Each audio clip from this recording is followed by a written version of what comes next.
YTN 라디오의 신율의 뉴스 정면 승부 4부 시작합니다. 오늘 4부는 문자 그대로 저스티스 리그, 그러니까 우리 사회의 정치 사회 문화적인 측면에서 과연 법적 정의라는 것은 어떻게 구현되어 있으며 어떻게 해석할 수 있는가 생각해보는 그런 시간이죠. 오늘도 두 분 변호사 함께하겠습니다. 한 분씩 소개해드리죠. 먼저 윤기찬 변호사십니다. 어서 오십시오. 네, 안녕하세요. 예, 그리고 설주환 변호사십니다. 안녕하십니까. 안녕하세요. 예. 저희가 이게 아까 광고 나갈 때 아니 왜 이렇게 오밤중 아니 새벽 아니면 밤중 이렇게 하느냐,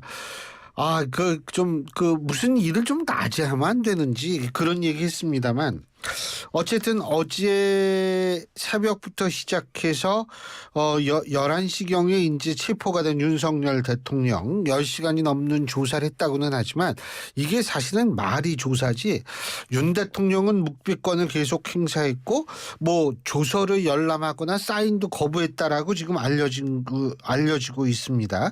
자, 이게 전략이 뭡니까, 윤 변호사님? 일단 대통령 측에서 일관되게 얘기했던 대로 하는 거죠. 묵비권 내지 진술 거부하겠다라는 점을 수차 얘기하면서, 그렇기 때문에 나를 체포해 가도 난 할 말이 없다. 따라서 체포의 필요성이 없다. 이렇게 주장해 왔거든요. 근데 그 이제 근거로는 공수처가 수사권이 없다. 내란죄에 대해서. 그 말이고, 그다음에 체포하는 과정, 체포영장 발부 과정, 체포영장 기재 내용, 그다음에 체포 집행 과정, 이 모든 것들이 불법적이었다.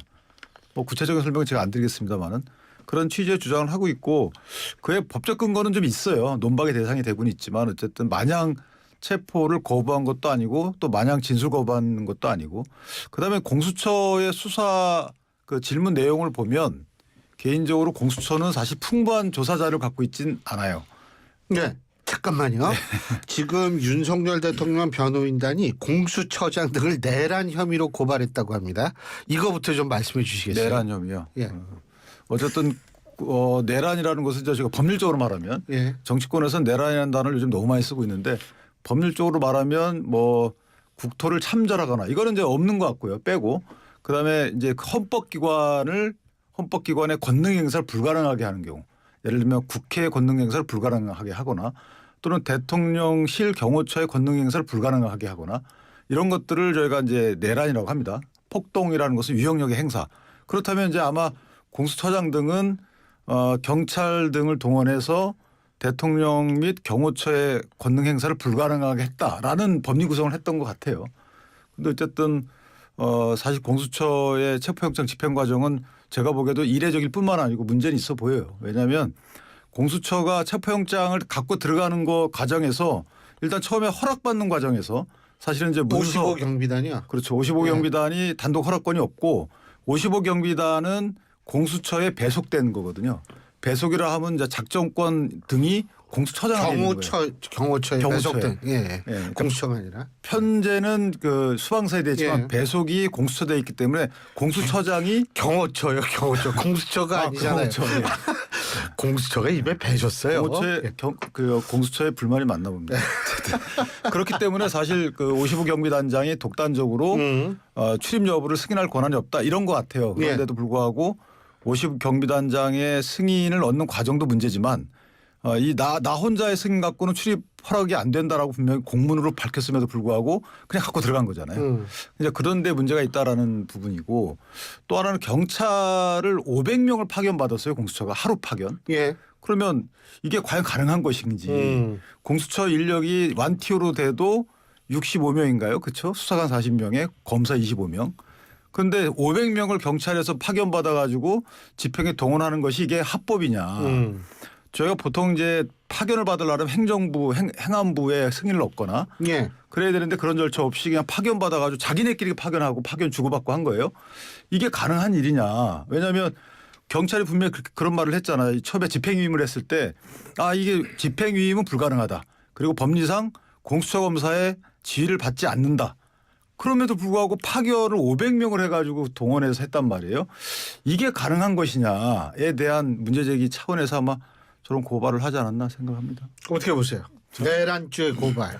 뭐 저는 이거 고발하신 분 정확하게 누구신지 모르겠어요. 주체가 고발인인지 고소인지 모르겠지만은 무고로 저는 다스려야 한다고 봅니다. 이게 말이 됩니까? 어떻게 국가기관이 어떤 정당하냐 안 하냐까지는 제가 뭐 그건 논란이 있으니까 말을 안 하겠습니다만은 어쨌든 간에 영장 집행과 관련해 가지고 집행을 한 건데 정당한 공무수행을 한 건데 그걸 내란으로 고발을 한다는 것이 다분히 어떤 정치적인 포석 외에는 도무지 뭐 이해할 수가 없을 거라고 생각을 하고요. 대통령 측의 윤 대통령 측의 어떤 변호인단의 변호 전략이 전체적으로 저는 잘못돼 있다고 봅니다. 뭐 대통령이 어떤 이 주도를 하시는지 변호인단이 주도를 하는지는 모르겠습니다만은 무조건 어저께 대통령이 2분 58초짜리 어떤 그 체포 직전에 영상을 보더라도 어떤 법이 무너졌다라고 얘기를 하시거든요. 대한민국에서 가장 가장 근접했던 법을 집행하는 최고의 수장 중에 한 명이었던 검찰총장을 하셨던 대통령이 어떤 대한민국의 사법이 무너졌다 이런 말씀을 함부로 하시는 건 저는 옳은 전략이 아니라고 봅니다. 기본적으로 본인이 어떤 이 비상계엄과 관련해 가지고 뭐 대통령의 권한이다.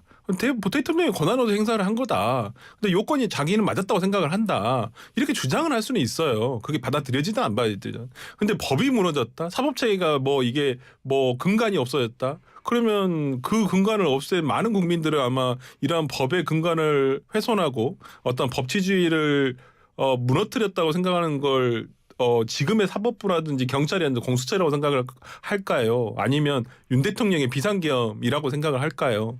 저는 좀 그런 부분에서 변호 전략이 굉장히 잘못 접근하고 있다. 뭐 아까 뭐 그런 부분이 뭐 영장 집행 과정에서의 어떤 여러 가지 절차적인 저는 55 경비단 문제는 좀 다시 한번 들여다봐야 한다고 생각을 합니다. 그건 좀 문제가 있어 보여요. 아무리 봐도 예. 그 부분은 뭐 부장 부분도 좀 있는 모양이에요. 관인 부분을 이거 당초 서한의 목적이 어떤 조사를 위해서 불렀는데 뭐 그런 그 관인을 찍어달라 뭐 이것을 허가를 해달라 라고 요청을 했다는 부분은 아무리 생각해도 이해가 좀 상식적으로 이해가 되지 않는 부분이 있고 특히나 그 허가함이라는 부분을 이렇게 오려가지고 종이를 붙였잖아요. 또 붙였더라고요. 그러니까 보통 공문서 그렇게를 하지 안 않죠. 하거든요. 네. 그래서 이제 그 부분은 저는 별도로 일단 저는 좀 들여다봐야 되겠다라고 생각을 하고 있고요. 아까 뭐 경찰에 대한 어떤 지원 문제, 이 500명을 하루 이렇게 한 부분은 저는 뭐 행정법상의 행정 지원이라고 있습니다. 그러니까 내부 국가기관 내부 행정기관 내부끼리 어떤 지원을 해주고 이런 부분이 있기 때문에 저는 뭐 그렇게 특별하게 절차적으로 법적으로 문제는 안 될 거라고 생각을 하고요. 뭐 어찌됐든 간에 어제 대통령의 체포가 가지는 다행스러운 부분도 있다고 봅니다. 저는 생각보다는 좀 빨리 집행이 끝났다라는 부분. 그 안에서 어떤 기존의 경찰의 전략인지는 모르겠습니다만은 경호처 흔들기 이런 부분들이 저는 유효했다고 보고 참 큰 충돌 없이 아무런 부상자나 어떤 그 유혈 사태라든지 우리가 우려했던 것들이 없이 조속하게 마무리가 되고 시작을 했기 때문에 저는 어찌 됐든 간에 대통령에 대한 사법 절차가 시작이 됐다라는 점에서는 이 지금 비상계엄 이후로 탄핵 이후로 벌어지고 있는 이런 불안정한 상황이 조금은 안정화로 들어가는 입구가 됐다라고 생각합니다. 근데 말씀하시죠. 이게 저희가 각계로 생각해 봐야 될 부분이 있어요. 대통령의 비상계엄 선포행위가 과연 실질적 형식적 요건을 갖췄는지는 또 따져봐야 되죠. 그러니까 내가 원하냐 내가 행사하는데 뭐 이렇게 하는 게 안 되죠. 똑같습니다. 국회에서도 탄핵할 때 우리가 다수니까 국회에서 의결하는데 뭐 어때? 탄핵 요건을 갖췄는지는 난 모르겠어. 그거는 헌법재판소가 판단해. 이거 같은 문제예요. 그럼 똑같아요. 경찰도 공수처도 똑같아요. 공수처도 내가 볼 때 서부지방법원에 있어. 뭐 어때? 내가 권한자인데. 헌재도 마찬가지입니다. 내 최종 법 해석권자인데 그냥 뭐 헌재법 32조 해석 이렇게 하면 돼. 이런 식으로 자제적인 해석과 자제적인 공권력 행사를 해야 되는 게 지금 똑같은 윤석열 대통령에 대한 비판의 논점이잖아요. 그런데 지금 다 똑같이 기관들이 모든 기관이 그렇게 하고 있어요. 경찰도 마찬가지입니다. 이거 뭐 어때? 불러가지고 여기서 날인해라고 하는데 우리 권한인데 뭐 어때? 그래놓고 수사권을 남용하는 의혹이 있는 거잖아. 예컨대 경호처 차장을 불러가지고 너 안 나오면 체포영장 청구할 거야. 사실은 나가보니까 체포영장 집행 안 했잖아요. 왜 그럴까요? 이거는 대통령 집행을 위해서 수단적으로 사용한 거잖아요. 수사권한을. 이런 것들 모든 것들이 보면 자 대통령이 예를 들어서 큰 잘못을 범한 의혹이 있기 때문에 나머지는 그 대통령을 수습하는 과정에서 모든 공권력은 아무렇게 해도 돼. 이건 안 된다는 거죠. 그러니까 그런 과정 각 기관이 다 적법한 절차를 통해서 공권력을 행사해야 되는데 지금 그렇지 않다는 거예요. 오로지 목적 대통령 체포, 대통령 처벌, 대통령 파면에 오로지 그 결과만을 위해서 과정, 절차 이게 다 무시해요. 이러면 안 된다는 거죠. 거기에 대한 문제 얘기를 하는 거고 이거는 대통령 측의 변론 전략하고 상관없어요. 그 변론 전략하고 무슨 상관이 있겠습니까? 그냥 위법하다는 것은 각각 주장해서 다음 절차에서 판단받으면 되는 거지만 방금같이 내란죄 저도 인정이 안 된다고 봐요. 하지만 이거는 변론 전략하고 별개죠. 이런 것들에 대해서 법적으로 경종을 울리기 위해서 하는 것 같다라는 생각이 들고 차제에 지금 저는 거듭 말씀드리지만 이게 우리 정치권이 유념해야 될 부분이 우리 통치 시스템이 원래 공무원들 있잖아요. 직업 공무원들이 나라를 운영을 해요. 각 기관에 대한 운영을 하는데 이거를 국민 대신 대의민주 기관이 국민한테 뽑혀가지고 대통령과 국회의원이 뽑혀서 이걸 감독하는 시스템이에요. 그런데 지금 보면 만약에 이분들이 감독 권한을 벗어나서 막 움직여요. 이거 굉장히 위험한 거거든요. 근데 이거를 지금 우리가 박수 칠 일이 아니라는 거죠. 민주당도 마찬가지입니다. 이거를 지금 대통령 잡는데 혈안이 돼 있다 그래서 그거 성공하면 좋아 박수 쳐줘. 이건 아니에요. 너들이 기능할 때는 적법한 절차에 따라서 움직여야 된다라고 거기에 원론적인 견제를 해줘야 되는 것이 그래야지만 이분들이 뭐 그런 말 있잖아요. 고기 맛을 본 누구는 앞으로 말릴 수 없다. 저는 개인적으로 다행입니다. 그래도 특정 직업군 저 성직자를 언급하지 않으셨고. 아니 그걸 언급하려고 했던 건 아니고요. 예를 들면 짐승을 얘기했던 건데 어쨌든 저희가 이 권력기관을 통제하는 시스템을 스스로 무력화시켜는 안 된다라는 점에서 보면 저는 사실 그 점이 좀 우려가 되는 부분이 있어요. 근데 자 지금 말씀하셨던 그 부분 그러니까 동원되는 부분 뭐 여러 가지 종합해 봤을 때 제가 여쭤보고 싶은 건 지금 체포 적부심 심사 오늘 밤에 늦게 네. 나온다고 하더라고요. 어떻게 예상하십니까? 저는 뭐 기각될 확률이 높다. 어쨌든 저는 뭐 결론이 인용이 될 거라고 생각은 안 합니다.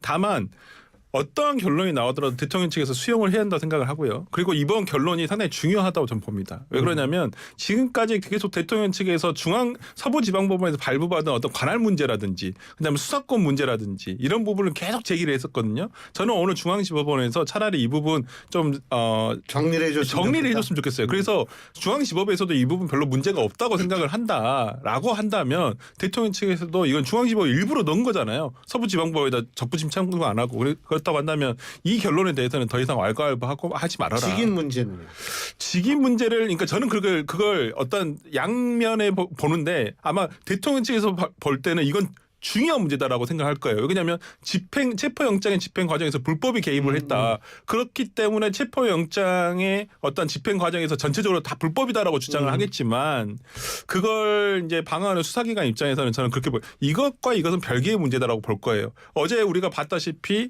대통령은 어떠한 체포 집행 과정에 있어서 폭압적인 그리고 불법적인 어떤 집행이 있었다라고 얘기를 하지만 어제 우리가 영상으로 봤지만은 전혀 어떤 충돌이랄 만한 것도 전혀 없었거든요. 그러니까 불법적으로 어떤 뭐 폭력적인 어떤 집행을 한 것도 아니고 어떤 다수가 가서 그냥 갔는데 그냥 오히려 너무 험하게 뚫려버렸다라는 것이었거든요. 그러니까 아마 그 55 경비단 그 공문서 관련한 문제는 저는 들여는 봐야 된다고 생각하지만 저 개인적으로는 이게 어떤 체포영장의 집행 과정에서 불법적인 것을 판단하는 것과는 저는 별개의 문제라고 저는 봅니다. 예. 근데 허용돼서는 안 되는 거죠. 저희가 사실 그 행정처분 취소를 구할 때 일반적인 행정작용에 관련된 처분을 취소 구할 때 가장 눈여겨보는 것이 절차상 위법이에요. 그러니까 내용상 위법이라는 건 사실은 되게 판단하기 어렵죠. 근데 절차상 규정된 법률에 위반했는지 여부는 굉장히 보기가 쉬워요. 이것도 마찬가지입니다. 사실 그분들이 허락서를 뒤밀지 않았다 그러면 과연 경호처에서 따르게 나갈 가능성이 컸죠. 이런 부분이 하나 있는 것이고 또 하나 체포 적부심에서 석방을 명한다는 거하고 대통령의 앞으로의 수사를 불구속으로 받는다는 거하고 전혀 관련이 없어요. 이건 체포 절차에 위법이 있으면 석방을 명해야 되는 거예요. 그러니까 판사의 사실은 거의 의무입니다. 그리고 이 재판부가 지금 한 분이 수명법관으로 이 적부심에 임하고 있지만 사실은 형사수석이 재판장으로 있는 가장 중요한 부에서 하는 거거든요. 그러니까 저는 엄격한 법리를 적용해서 할 거로 보고 설령 그래서 석방된다 하더라도 또 영장을 공수처에 치겠죠. 구속영장을. 그렇기 때문에 이후 수사 절차에 연쇄적으로 미치는 효과는 없어요. 다만 이 해당 재판부에서 꼭 유념해야 될 것은 과연 수사기관이 적법한 절차를 거쳐서 영장을 청구하고 발부받고 그 내용 기재가 정확하냐 집행 과정에서 문제가 없었느냐를 이건 시범적으로 판단해야 되는 부분이죠. 만약에 대통령이 아니고 일반 시민이었다면 어떻게 했을 것인가 이런 것들을 일반화시켜서 판단하기 때문에 저는 대통령이 안 나오고 경호처 직원들을 동원시켜서 막고 있기 때문에 불가피했다 이렇게 판단하지 않는다는 거죠. 그것은 따라서 저는 일반화해서 일반적인 절차 사항이었으면 어땠을까 이런 판단이었기 때문에 저는 석방명령이 나올 가능성도 꽤 크다.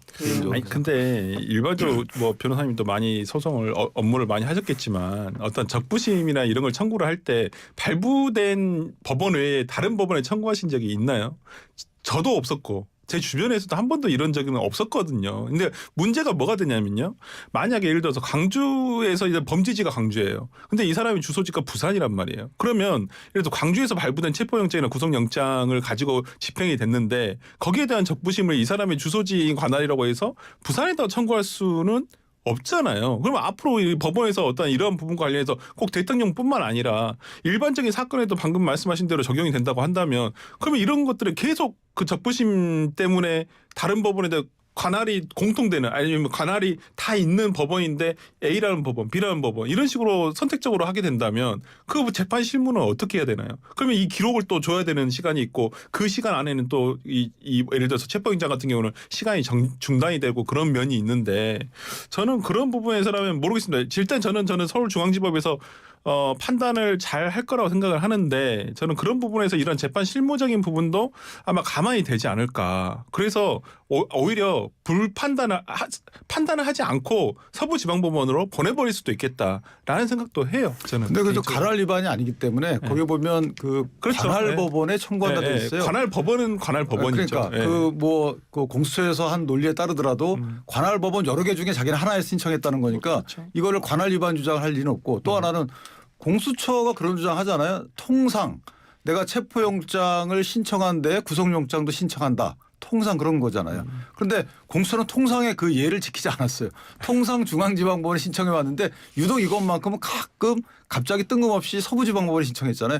본인들은 통상의 예에 따르지 않으면서 통상에 따르라 이것도 문제가 있는 거고 관할 위반은 안 맞는 거고 또 하나 체포적부심의 그 관할을 정할 때 있어서 이미 담당했던 판사는 배제하잖아요. 보통 같은 법원이라도. 그러니까 결국은 심판 체포적부심 심사의 법률적 기준에 오히려 부합하는 그 관할을 찾았다 저는 그렇게 생각해서 뭐 좀 눈여겨 보여집니다.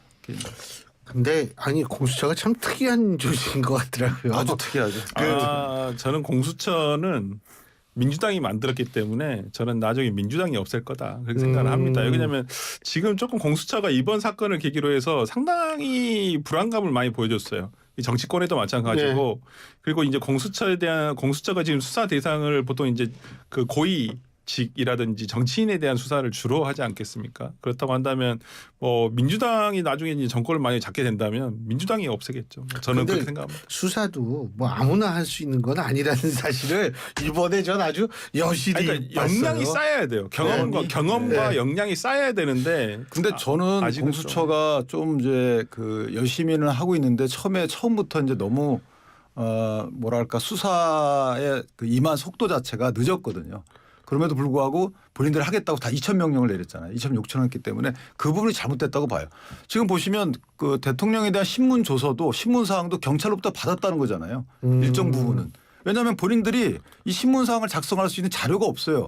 이 신문 사항을 어떻게 작성하는 거냐면 A는 이렇게 말했는데 대통령 당신은 이 A 말에 대해서 인정하느냐 인정하지 않는다. 그럼 어떻게 생각하냐. 이런 식으로 해서 자꾸만 사실상의 대지를 자꾸 들어가야 된다는 그렇죠. 거죠. 그런데 그럴 만한 조사 안 했어요 공수처는. 그 기록만 받았는데 검찰로부터도 일부만 받았고요. 그다음에 경찰로부터도 5명만 이첩받았어요. 그러니까 결국은 다른 사람들은 조사한 적이 없기 때문에 조사 관련 서류가 없어요. 그러니까 경찰이 본인들이 조사한 그 조사자의 관련된 자료를 조문화해가지고 이걸 신문화해가지고 이걸 갖다 준 거예요.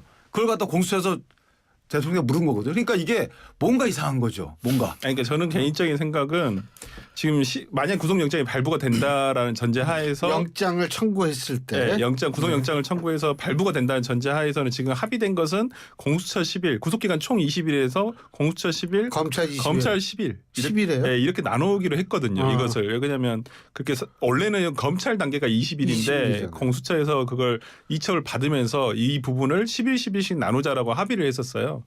근데 저는 만약에 구속영장이 청구가 돼서 만약 영장이 발부가 된다고 치면 저는 공수처가 한 3, 4일만 들고 있어야 한다고 보여요.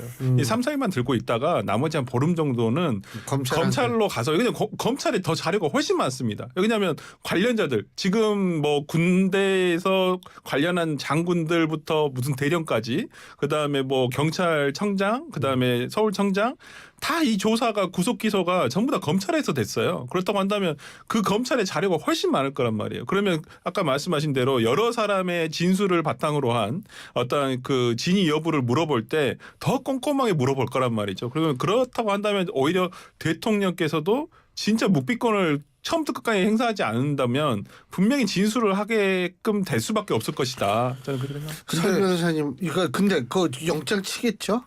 어떻게 보세요? 아마 그 공수처는 영장을 그냥 무조건 칠 것 같아요. 개인적으로 그 영장 칠 생각으로 이렇게 하는 것 같고 예. 저는 공수처가 독단적으로 의사결정을 하지 않는다고 봐요. 경찰하고 협의해서 한다고 보는데 뭐 그 자체가 그렇게 적절하진 않지만 어쨌든 그다음에 대통령이 공수처 그 신문사항에 대해서 일일이 답변을 안 하는 이유가 지금 설 변호사님 말씀하신 것처럼 검찰로 넘어가면 좀 더 복잡한 질문이 들어옵니다. 그러면 공수처에서만 답변을 하게 되잖아요. 그 답변을 하게 되는 거하고 검찰에 갖고 있는 다른 사람의 진술하고 배치가 될 수가 있어요. 그러면 이제 내가 진술한 거에 대한 신빙성 자체가 문제가 될 수 있기 때문에 그렇죠. 오히려 검찰에서 종합적인 질문에 대한 답변하는 게 맞지 여기서 한정된 자료를 토대로 뽑아낸 질문에 대한 답변을 하게 되면 사실은 그 되게 편면적인 답변이 될 수가 있죠. 그러니까 제가 변호인이라 하더라도 예. 공수처에서는 무조건 묵비하는 게 맞죠. 일단은 전략상으로도 수사권 있건 없건. 그러니까 그만큼 공수처의 그 신문사항 작성 토대 자료가 부족한 거예요. 그러니까 경찰로부터 자료도 받죠. 그러니까 좀 공수처가 그런 부분에 있어서는 욕심낼 필요가 없이 경찰에 수사권을 넘기든가 말씀하신 것처럼 만약에 뭐 신병 여부에 대해 결정이 되면 불구속이든 구속이든 결정이 되면 빠른 시일 내에 송치하는 것이 검찰에게 맞다 생각합니다. 제가 이제 항상 얘기하는 게 전 이제 여기 계신 두 분보다 나이가 좀 위니까 네. 나이가 들수록 사람이 똑똑함으로 사는 게 아니라 현명함으로 사는 것이다라는 게 중요하다고 보는데 맞습니다.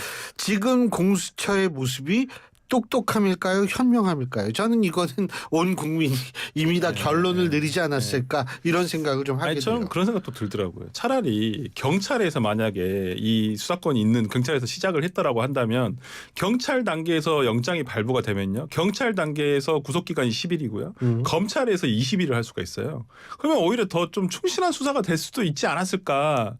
라는 생각이 좀 들더라고요. 일단 뭐 구속이 된다 해서 충실한 수사가 되냐 안 되냐의 그건 변론으로 하더라도 일단 뭐 구속을 한 상태에서 일단은 뭐 수사기간이 우위에 있어지니까 저는 좀 그런 생각도 듭니다. 일단은 우리가 제도 안에서 경찰 구속기간 10일, 검찰 구속기간 20일, 총 한 달의 구속기간이 있는 것이거든요. 근데 지금은 총 해봐야 구속영장이 발부가 되더라도 이제 한 20일 정도. 근데 또 공수처가 거기서 한 최소한 10일은 자기들 맥시멈 12일을 가지고 있으니까 조금 어떤 이 그냥 실체 진실의 발견이라는 그 관점에서 봤을 때는 조금 그러한 점에서 좀 아쉬움이 있다. 근데 저는 이번에 20초. 예, 말씀하세요. 공수처에 좀 문제가 있다는 부분이 영장을 갖다 그냥 계속 붙여준 거예요. 우리가 헌법상 영장주의라는 것은 수사기관의 영장 신청에 대해서 엄격하게 봐가지고 인권 보장을 해라라고 해서 영장을 발부받아야 된다는 거잖아요.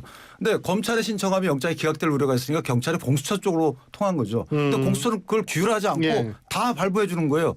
예. 이게 검사의 역할에 충실한 것인지 의문이다. 알겠습니다. 자, 두 분 말씀 여기까지 듣겠습니다. 고맙습니다. 감사합니다. 예, 지금까지 윤기찬 변호사, 설주환 변호사 두 분과 함께했습니다.